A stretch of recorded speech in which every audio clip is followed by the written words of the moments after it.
দেশৰ সৰ্বোচ্চ পদ অৰ্থাৎ ৰাষ্ট্ৰপতিৰ বাবে 18 জুলাইত ভোটদান কাৰ্য অনুষ্ঠিত হ'ব। ৰামনাথ কোবিন্দৰ কাৰ্যকাল সম্পূৰ্ণ হোৱাৰ পিছত এতিয়া দেশত নতুন ৰাষ্ট্ৰপতি নিযুক্তি কৰা হ'ব। ৰাষ্ট্ৰপতিৰ পদৰ বাবে বিজেপিৰ এগৰাকী মহিলা প্ৰাৰ্থী থকাৰ বিপৰীতে যশৱন্ত সিনহা হৈছে বিৰোধী দলৰ প্ৰাৰ্থী। বিজেপিৰ মহিলা প্ৰাৰ্থীগৰাকীৰ নাম দ্ৰুপদী মুৰ্মু। দ্ৰুপদী মুৰ্মুৱে 24 জুনত মনোনয়ন দাখিল কৰিব। বিজেপিৰ মহিলা প্ৰাৰ্থী দ্ৰুপদী মুৰ্মুৱে যদি নিৰ্বাচনত জয়ী হয় তেন্তে তেওঁ ভাৰতৰ দ্বিতীয়গৰাকী মহিলা ৰাষ্ট্ৰপতি হ'ব।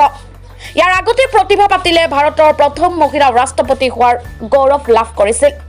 আকৌ এবাৰ নাৰীয়ে দেশৰ সৰ্বোচ্চ পদবী দখল কৰিবলৈ এখোজ দূৰত আছে। কিন্তু আপুনি জানেনে ভাৰতৰ ৰাষ্ট্ৰপতি পদৰ প্ৰাৰ্থী দ্ৰুপদী মুৰ্মুৰ কোন? দ্ৰুপদী মুৰ্মুৰ জীৱনত আৰু ৰাজনৈতিক জীৱনৰ বিষয়ে জানি লওক। দ্ৰুপদী মুৰ্মু কোন?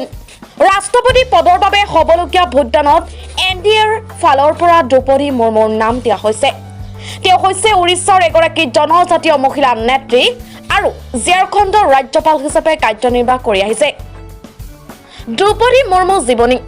দ্ৰুপদী মুৰ্মুৱে 1958 চনৰ 20 জুনত ওড়িশাৰ ময়ূৰভঞ্জ জিলাৰ এটা জনজাতীয় পৰিয়ালত জন্মগ্ৰহণ কৰিছিল। দেউতাকৰ নাম আছিল ভিৰচি নাৰায়ণ টুডু আৰু তেওঁলোকৰ পৰম্পৰা অনুসৰি গাঁও আৰু সমাজৰ মুৰব্বী আছিল। দ্ৰুপদী মুৰ্মুৰ শিক্ষা। দ্ৰুপদী মুৰ্মুৱে তেওঁ প্ৰাৰম্ভিক শিক্ষা গৃহ জিলাৰ পৰা সম্পূৰ্ণ কৰাৰ পিছত দ্ৰুপদী ভুৱনেশ্বৰৰ ৰামদেৱী মহিলা মহাবিদ্যালয়ৰ পৰা স্নাতক ডিগ্ৰী লাভ কৰে। পঢ়া-শুনা সমাপ্ত কৰাৰ পিছত দ্ৰুপদী মুৰ্মুৱে শিক্ষক হিচাপে নিজৰ জীৱন আৰম্ভ কৰি কিছুদিন শিক্ষকতা হিচাপে কাম কৰিছিল। দ্ৰুপদী মুৰ্মুৰ জীৱনৰ সংগ্ৰাম।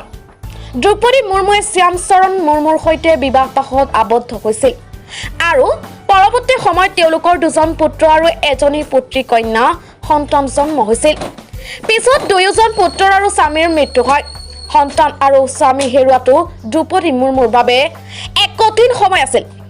যদিও তাই হাৰ নামানি সমাজৰ বাবে কিবা এটা কৰিবলৈ ৰাজনীতিত প্ৰৱেশ কৰিছিল। দ্ৰুপদী মুৰ্মুৰ ৰাজনৈতিক জীৱন। দ্ৰুপদী মুৰ্মুৰ পৰাই বিজেপিৰ সৈতে তেওঁ ৰাজনৈতিক জীৱনৰ আৰম্ভ কৰিছিল।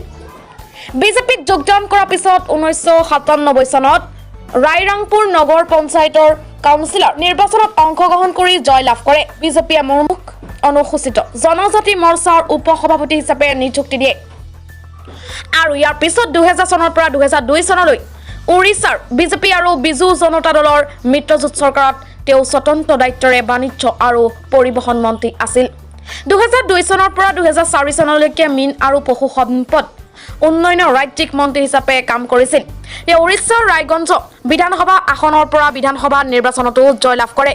পৰৱৰ্তী সময়ত তেওঁক 2015 চনৰ পৰা 2021 চনলৈ ঝাৰখণ্ডৰ ৰাজ্যপাল হিচাপেও নিযুক্তি দিয়া হয় আৰু তেওঁ ৰাজ্যৰ প্ৰথমগৰাকী মহিলা ৰাজ্যপাল হৈছিল। আমাৰ এই প্ৰতিবেদনটো চাই ভাল লাগিলে লাইক কৰি আমাক অনুপ্ৰাণিত কৰিব, লগতে শ্বেয়াৰ কৰি সকলোকে চোৱাৰ সুযোগ দিব। চেনেলটো ছাবস্ক্ৰাইব কৰিব। ধন্যবাদ।